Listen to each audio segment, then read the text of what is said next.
Hello class 9। देखिए बेटा, हम लोग पढ़ रहे थे force and laws of motion.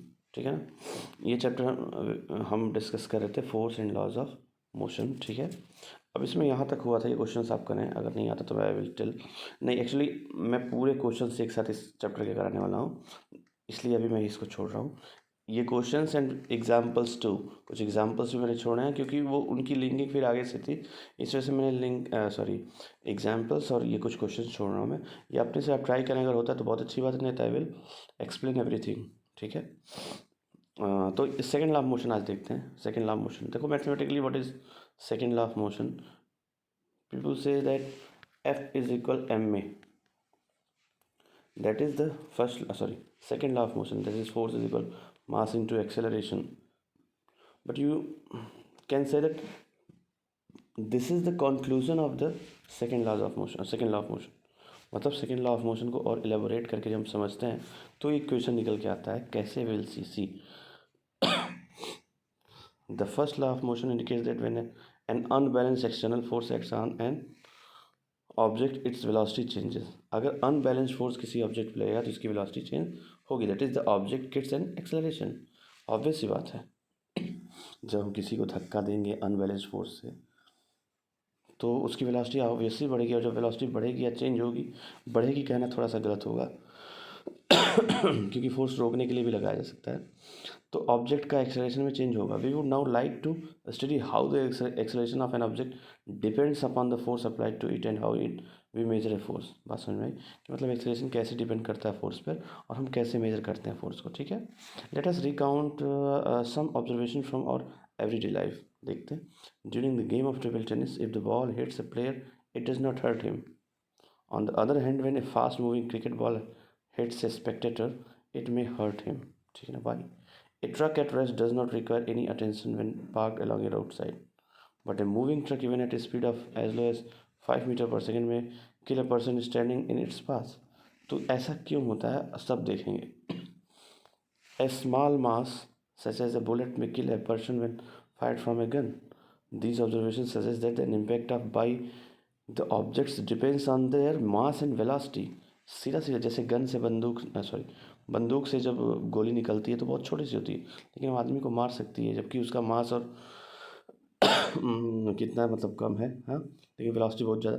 तो ये कैसे डिपेंडेंसी होती है किसी ऑब्जेक्ट का, किसी कोई ऑब्जेक्ट या कोई बॉडी क्या प्रभाव डालेगी।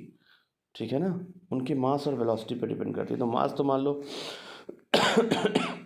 किसी बॉडी का फिक्स हो सकता है, बट वेलोसिटी भी कैन चेंज ना, और इसी वेलोसिटी की वजह से एक्सेलरेशन होगा, फिर एक्सेलरेशन फोर्स, एक्सेलरेशन से फिर फोर्स होगा। तो फोर्स इज इक्वल मास, मतलब interlink to each other. Okay. Similarly if an object is to be accelerated, we know that a greater force is required to give a greater velocity, obviously। In other words, there appears to exist some quantity of importance that combines the object's mass and velocity। बात समझ में आई ना, जो मैं अभी बोला हूँ आपसे वही चीज़ बोल रहा है यहाँ पे। One such property called momentum, P is momentum, which is a symbol of momentum, is equal mass into velocity। One such property called momentum was introduced by Newton। The momentum P of an object is defined as the product of its mass and velocity। ठीक है ना। That is P is equal mv। Momentum has both direction and magnitude। Its direction is the same as that of velocity v। देखो, मतलब कहने का मतलब momentum is a vector quantity. कहने का मतलब यहाँ ये है कि क्योंकि इसके बाद मैग्नीट्यूड और डायरेक्शन दोनों है। अब और हो डायरेक्शन क्या होता है मोमेंटम का, वेलोसिटी के डायरेक्शन में। ठीक है ना, वही यहाँ तक है। The SI unit of momentum is the kilogram metre per second.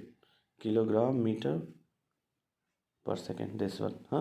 Since the application of an unbalanced force brings a change in the velocity of the object, it is therefore clear that a force also produces a change of momentum।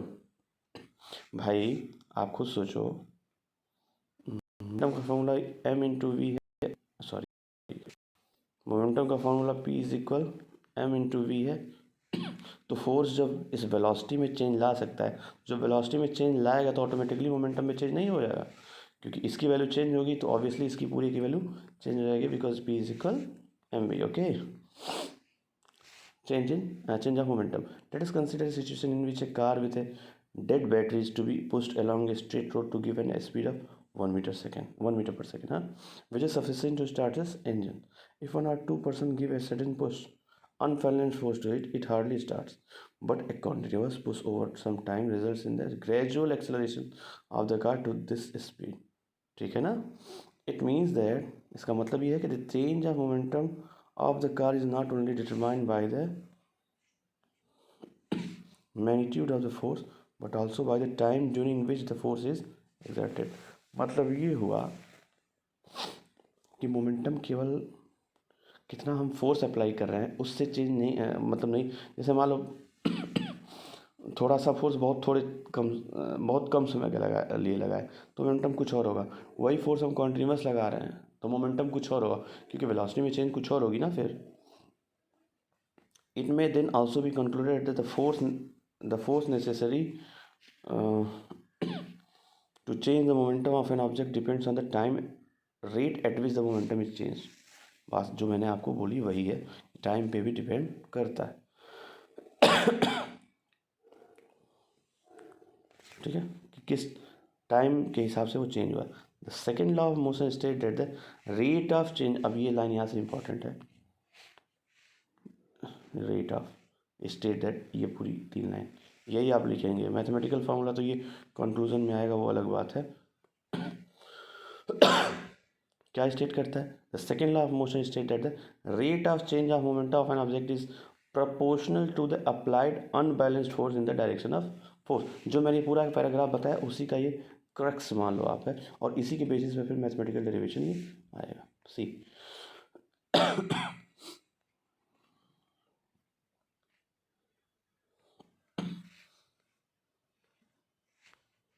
देखिए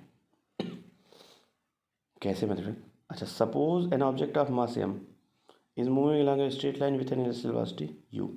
Initial velocity u है, it is a uniformly accelerated velocity v in time t, मतलब uniformly इसका acceleration हुआ और velocity v से v हो गई t time में, by the application of a constant unbalanced force, you can say f through out the time t, ठीक है।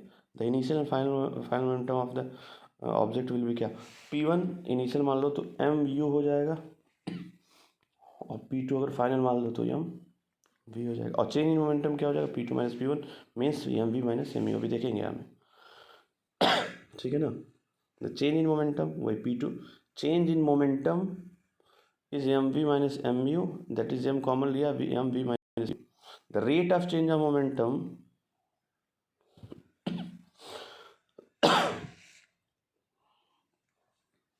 The rate of change of momentum is directly proportional to what, ये mass हो गया और v minus U change in velocity हो गई, जो ऊपर यही आया है एम वी माइनस यू, हाँ, rate of momentum upon time, यहाँ से होना चाहिए, ये rate of change in momentum ये होगा, ये प्रोपोर्शनल का साइन यहाँ थोड़ा सा मुझे गलत लग रहा है। The rate of change of momentum, इस हिसाब से जो स्टेटमेंट है,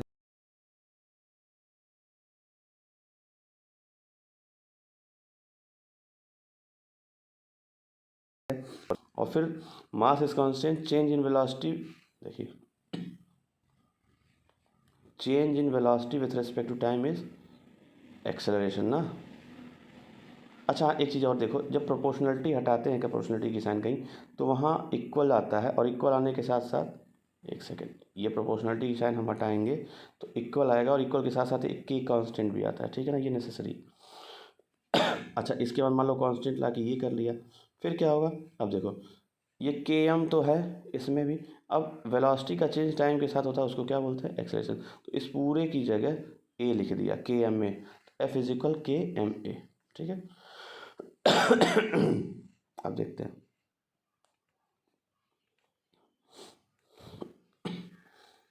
हियर देखो यहाँ एक्सप्लेन भी किया उसने, here a v minus u is equal t, v minus u upon t is the acceleration which is the rate of change of velocity itself, okay.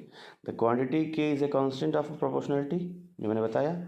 The ये SI unit of mass and acceleration are kg and metre per second square, यहाँ पहले से बताया। The unit of force is so chosen that the value of constant k ऐसा force की value हम चुनते हैं कि वैल्यू ऑफ के बिकम्स 1, और इसके लिए करना क्या होगा, for this 1 unit of force is defined as the amount that produces an acceleration of 1 metre per second in an object of 1 kg मास।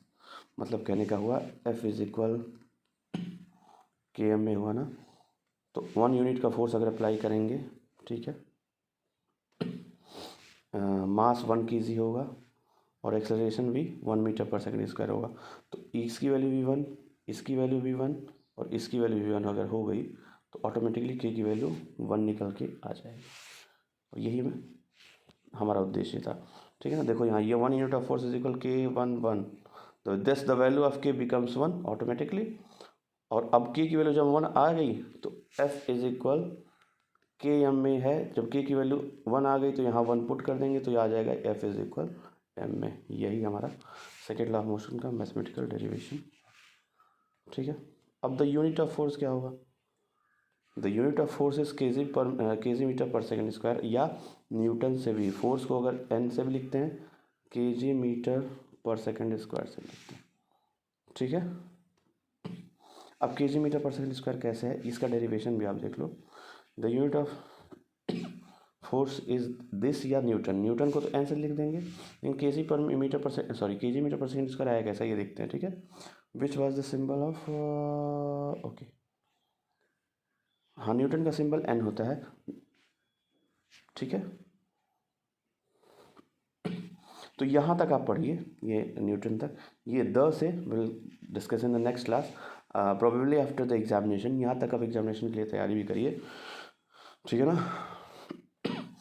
अब देखिए, एक चीज़ देखनी है आपको कि ये kg metre per second square कैसे आया। देखो, अगर किसी चीज़ की यूनिट निकालनी है ना, सी, जैसे F is equal m a, इसकी यूनिट ये kg metre per second square है, ये कैसे है, देखो m की यूनिट केजी होगी और एक्सेलरेशन का हमें पता है कि मीटर पर सेकेंड स्क्वायर है, तो बस दोनों को मल्टीप्लाई कर दे, इसकी यूनिट आ गई, ठीक है। तो यहाँ तक अगर कोई डाउट हो तो पूछिए, तो will discuss in the next class. ये 10 हम will discuss in the next class, okay. If any doubt please ask, thank you.